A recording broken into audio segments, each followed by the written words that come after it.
भोजन से मिलता है, हम इसीलिए भोजन करते हैं ना। पौधों को भी हम खाद इसीलिए देते हैं कि उसको बहुत सारे भोजन जो जमीन से मिलने चाहिए वो जमीन में किसी कारण से उस मात्रा में उपलब्ध नहीं जितनी उसकी रिक्वायरमेंट उपलब्ध है। अब आपको मान लीजिए कि 5 रोटी की भूख है, आपके घर में 2 ही रोटी, तो 3 रोटी की तो भूख हो गई। तो वही बात है। और इसीलिए हम लोग कहते हैं कि जो खेती की जब शुरुआत होती है तो कहते हैं ना कि खेती की शुरुआत जुताई से होती है ना, खेत की तैयारी करते हैं। उसी तरह से जब भोजन देने की बारी आती है तो उसकी शुरुआत कहां से होती है? मिट्टी जांच से होती है, कि हमें पता चले कि आखिर भोजन कौन कौन सा नहीं या कौन कौन सा प्रचुर मात्रा में है। क्योंकि अगर आंख मूंद करके हम सबको बराबर खाना दे देंगे, हमने तय कर दिया कि आप सभी लोगों को 6-6 रोटी दी जाएगी, कुछ लोग छोड़ देंगे, कुछ लोगों का पेट भरेगा, और कुछ लोग जो जबरदस्ती खाएंगे तो उनकी तबीयत खराब हो जाएगी, होगी ना। बिल्कुल इसी तरह से जब पौधे हमारे हैं उनको अगर हम खाना, असंतुलित का मतलब कम खाना नहीं होता है, असंतुलित का मतलब कि जितना चाहिए उससे अलग, वो कम भी हो सकता है और वो ज्यादा भी हो सकता है। जैसे हमारे बिहार में सबसे ज्यादा हम लोग क्या पसंद करते हैं देना? यूरिया। और पसंद ही नहीं करते हैं, जी जान लगा देते हैं उसको देने के लिए। तो हम लोग कहते हैं कि खाद का जो एक अनुपात होना चाहिए, नाइट्रोजन, फास्फोरस और पोटास, ये हमारे मुख्य फसल के भोजन है ना। नाइट्रोजन के लिए हम क्या क्या यूज करते हैं? यूरिया यूज करते हैं। नाइट्रोजन के लिए हम डीएपी इस्तेमाल करते हैं। नाइट्रोजन के लिए हम 12-32-16 इस्तेमाल करते हैं। नाइट्रोजन के लिए हम 18-26-26 इस्तेमाल करते हैं। नाइट्रोजन के लिए हम कैल्शियम अमोनियम नाइट्रेट का इस्तेमाल करते हैं। नाइट्रोजन के लिए हम अमोनियम सल्फेट का इस्तेमाल करते हैं। ये तमाम तरह के स्रोत हमारे पास है। इसके अलावा एक 20-20-0-13 जिसको एपीएस बोलते हैं, वो भी एक खाद है ना। इसके अलावा इमरजेंसी में कभी कभी दूसरे राज्यों के लिए खाद बनी हुई है, जैसे 18-18-18, 26-26-26, ऐसी भी खादें आती हैं कभी कभी। मतलब सब तरह की खादें हैं, लेकिन सब पे उनका क्या अनुपात है वो लिखा रहता है कि इसमें इतना नाइट्रोजन है, इसमें इतना फास्फोरस है, इसमें इतना पोटास है, या केवल नाइट्रोजन है, या केवल नाइट्रोजन और फास्फोरस है, या केवल नाइट्रोजन, फास्फोरस और सल्फर है जैसे एपीएस, उसमें पोटास नहीं है ना। तो चाहे माध्यम कोई भी हो, आपको भोजन देना है। उद्देश्य है भोजन देना। किसको? पौधे को। नहीं, अब बात आती है कि पौधे को कुल कितने भोजन चाहिए, कितने तरह के? तो 16 तरह के। आपको फर्स्ट पाली में बताया गया होगा, चर्चा हुई होगी। उसमें जो बहुत ज्यादा मात्रा में भोजन चाहिए उसको हम लोग प्रमुख भोजन करते हैं, जैसे नाइट्रोजन, फास्फोरस, पोटास, ये प्रमुख भोजन। उसके बाद सेकेंडरी है, दूसरे तरह का भोजन है, उसको हम लोग बोलते हैं सेकेंडरी न्यूट्रिएंट। उसमें आता है हमारा कैल्शियम, मैग्नीशियम और फास्फेट। और मैं आपकी जानकारी के लिए बता दूं कि कैल्शियम मैग्नीशियम जो हमारा है, ये जो जिस इलाके में हम लोग बैठे हुए हैं, कैल्शियम, मैग्नीशियम और सल्फर, 3 चीज सेकेंडरी न्यूट्रिएंट में आता है।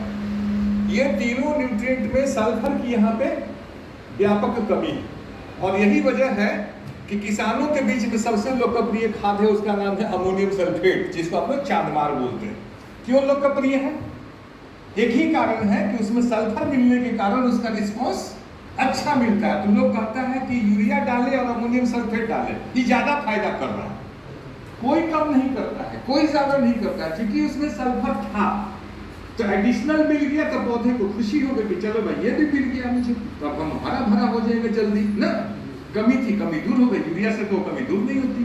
तो ये कारण क्या है? सल्फर। अगर किसी खेत में हम सल्फर डाल दें और उसके बाद उसको 2 हिस्से में बांट दें, उसमें यूरिया भी डालें और अमोनियम सल्फेट भी डालें, दोनों का एक ही तरह का विकास होगा, क्योंकि सल्फर की पूर्ति हो चुकी है। ठीक है।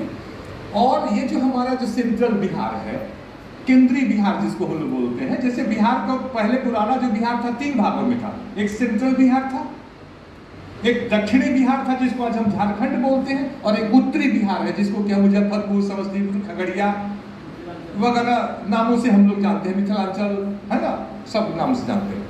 तो हम लोग सेंट्रल बिहार में हैं। सेंट्रल बिहार में आपको औरंगाबाद से लेकर के पटना जिला, नालंदा जिला, औरंगाबाद जिला, जहानाबाद, नवादा, भोजपुर, पूरा शाहाबाद, ये सब हमारा सेंट्रल बिहार में आता है। और यहाँ की जो मिट्टियाँ हैं ये नॉन कैल्केरियस सॉइल है। नॉन कैल्केरियस का मतलब होता है चूना रहित मिट्टी, मतलब यहाँ की मिट्टी में चूना नहीं है। और इसीलिए जब वहाँ पे एक अपनी अमथोर में जो कंपनी हुआ करती थी जो कि खाद बनाती थी सिंगल सुपर फास्फेट, जब तक सिंगल सुपर फास्फेट बनता रहा वो यहाँ की सबसे लोकप्रिय खाद थी। और उसमें कैल्शियम था, सल्फर भी था और फास्फेट भी था, तीनों तत्व मिलते थे। बहुत ज्यादा लोकप्रिय वो खाद हमारी हुआ करती थी। जब से उसका उत्पादन और यहाँ पर विपणन बंद हुआ, हमारी मिट्टियों में जो कैल्शियम की कमी बढ़ती चली गई, क्योंकि उस समय उससे भरपाई हो जाती थी, अब वो भरपाई नहीं हो रही है। तो कैल्शियम की कमी यहाँ पर है, सल्फर की कमी यहाँ पर है, और अब मैग्नीशियम की भी कमी यहाँ पे हो गई है। और इस वजह से जो लत्तर वाली जो सब्जियां हमारी हैं, और लत्तर वाले खीरा, ककड़ी, फूट, तरबूज, इस तरह की जो फसलें हमारी हैं, इनका प्रोडक्शन बढ़िया नहीं हो रहा है।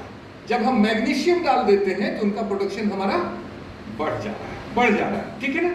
तो ये हमारा पोषक तत्व है जिसको हम सेकेंडरी बोलते हैं, मतलब नाइट्रोजन, फास्फोरस, पोटास के बाद जस्ट ये तीन हमारे तत्व हैं। और उसके बाद हमारा जो तत्व है उसको चूंकि बहुत कम मात्रा में मांग होती है, इसलिए उसको हम लोग बोलते हैं माइक्रो न्यूट्रिएंट। माइक्रो का मतलब होता है सूक्ष्म, सूक्ष्म, सूक्ष्म का मतलब कि जहां पर हम एक बोरा डाल रहे हैं, सोचिए जहां हम 50 किलो 100 किलो हम नाइट्रोजन के लिए यूरिया का इस्तेमाल कर रहे हैं, वहीं पर जिंक हम कितना डालते हैं 300 ग्राम 400 ग्राम, ठीक है, पानी में अगर घोल के छींटते हैं तो। और जमीन में डालते हैं तो अधिकतम उसकी मात्रा 1 एकड़ में कितनी होती है 10 किलो, क्योंकि जिससे हम डाल रहे हैं जिंक सल्फेट से, उसमें मात्रा उसकी कम है। अगर वहीं पर हम 33% जिंक का इस्तेमाल करें, मोनोहाइड्रेटेड जिंक आते हैं जिसको मोनो जिंक बोलते हैं, तो उसकी मात्रा घट के 6 किलो पे आ जाती है। और उसमें चिलेटेड जिंक एक आता है, अगर चिलेटेड जिंक का इस्तेमाल करेंगे तो इसकी मात्रा 4 किलो पे आ जाती है। कहाँ 100 किलो, कहाँ 4 किलो। और 4 किलो में भी क्या है, परसेंटेज है 10 से 15% उसमें, यानी कि जो मूल तत्व मिल रहा है कितना मिल रहा है 400 से 600 ग्राम। तो 600 ग्राम हम दे रहे हैं, और 100 किलो अगर हम देते हैं यूरिया तो उसमें 46 किलो मिलता है। तो एक पोषक तत्व हम किलो से दे रहे हैं और दूसरा हम ग्राम में दे रहे हैं। अंतर समझ में आया, इसीलिए इसको माइक्रो कहते हैं, ठीक है। और दूसरा जो पोषक तत्व है बोरन, उसको और कम करते हैं, वो मात्रा 250 ग्राम हम देते हैं, पानी में घोल करके छिड़काव करते हैं। जमीन में देते हैं तो 6-7 किलो देते हैं 1 हेक्टेयर में। एकड़ में आएगा तो और कम आ जाएगा, 2.25 किलो, 3.25 किलो, 2.5 किलो के बीच में आ जाता है। तो ये सारे जो पोषक तत्व हैं उसमें हमारा जो है जिंक है, आयरन यानी लोहा है, मॉलिब्डेनम है, मैंगनीज है, बोरन है, कॉपर है ना, ये सारे हमारे पोषक तत्व हैं। क्लोरीन है, निकल है, ये सब हमारे पोषक तत्व हैं जो कि बहुत कम मात्रा में लगते हैं। लेकिन जैसे ट्रैक्टर में हम ये नहीं कह सकते हैं कि फिल्टर खराब है तो भी ट्रैक्टर चलेगा, खराब है तो नहीं चलेगा। चक्के में हवा नहीं है, नहीं चला सकते। बैटरी फेल है, नहीं चला सकते। क्या नोजल एलिमेंट खराब है, नहीं चला सकते। और तो और 5 रुपया का भालपीन अगर खराब हो गया तो भी नहीं चला सकते। ट्रैक्टर 8 लाख का, 20 लाख का भी, लेकिन वो 5-10 रुपये का भालपीन पे सारा लोड खड़ा। तो इन टोटलिटी सब मिल करके काम कर रहे हैं, तब ट्रैक्टर चल रहा है। इसी तरह से ये जो पोषक तत्व है कोई किसी के बदले में नहीं, मतलब हम ये सोचे कि चलो थोड़ा पोटास बढ़ा देंगे तो कैल्शियम का काम हो जाएगा, नहीं होगा, नहीं होगा। कैल्शियम के लिए कैल्शियम ही चाहिए, क्योंकि हर पोषक तत्व की पौधे के अंदर अलग अलग भूमिका है, वो काम दूसरा आदमी नहीं कर सकता है। अब पंखा की जगह पर आप हीटर लगा दीजिएगा तो काम चलेगा क्या? बिजली से चलता है, कहिए कि बिजली से चलता है, चलिए आज पंखा नहीं थी, हीटर लगा के काम कर लेंगे, ऐसा नहीं होता है। बिजली से चलना अलग विषय है, न्यूट्रिएंट होना एक अलग विषय है, लेकिन कोई किसी को रिप्लेस नहीं करता है। तो जो जिसके लिए चिन्हित है वही चीज उसको मिलनी चाहिए, ठीक है ना।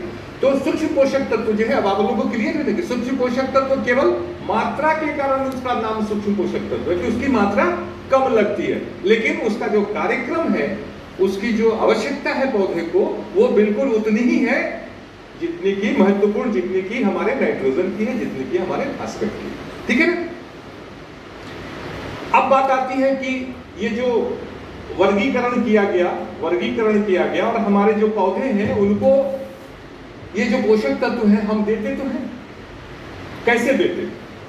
ज्यादातर पोषक तत्व हम कैसे देते हैं? जमीन में डालते हैं। और अभी जो है एक नया कॉन्सेप्ट आया है कि हम उनको पानी में घोल करके भी दे रहे हैं और जमीन में तो हम देते ही। एक कॉन्सेप्ट और मन में आता है कि पोषक तत्वों को अगर हम, जैसे जनरली अभी एक नई वजह देख रहे हैं कि अगर हम अपने खेतों में पोषक तत्वों को धान वाल लगाने के बाद, गेहूं लगाने के बाद डाल देंगे, पानी डाल देंगे तो क्या वो नहीं मिल जाएगा? ऐसा करते। ये तरीका पोषक तत्व की उपलब्धता के लिए सही नहीं है। यानी आप डालेंगे तो, लेकिन पौधे को वो नहीं मिलेगा। क्यों? क्योंकि पौधे में दो हिस्सा होता है। एक हिस्सा होता है जड़, एक हिस्सा होता है तना।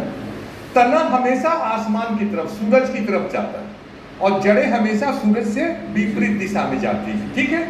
और जो जड़ें निकलती है, जड़ों से फिर पतली पतली शाखाएं निकलती। उन शाखाओं से हम लोग के सर के बाल की तरह छोटे छोटे रोए निकलते और उन रोआ के ऊपर में जो जिसको हम लोग बहुत महीन धागा की तरह से जड़ कर सकते हैं, उसके आखिरी हिस्से पर जहां पर उसका टिप होता है, मेरी उंगली देख रहे हैं, बस इतना ही बड़ा हिस्सा, एक समझ लीजिए इतना ही बड़ा, इससे भी कम, यहाँ पर ब्रश की तरह से आप नहीं देख सकते, वैसे छोटे छोटे रोआ जैसा रचना होता है जिसको हम लोग रूट हेयर मतलब जड़ का बाल कहते हैं। और वो सिर्फ रूट हेयर ही है जो खाना खाता है। मतलब आप एक बोलचाल की भाषा में कह सकते हैं कि वो पौधे का मुंह है। ठीक है ना? पौधे की मुंह वहां है। तो अगर मुंह के पास खाना है तो पौधा लेगा, अगर मुंह के पास खाना नहीं है तो नहीं लेगा। क्यों नहीं लेगा? हम लोग मनुष्य हैं या जानवर है, उसमें गति है। यहां घास नहीं मिलेगी, वहां जाके बकरी चर लेगी।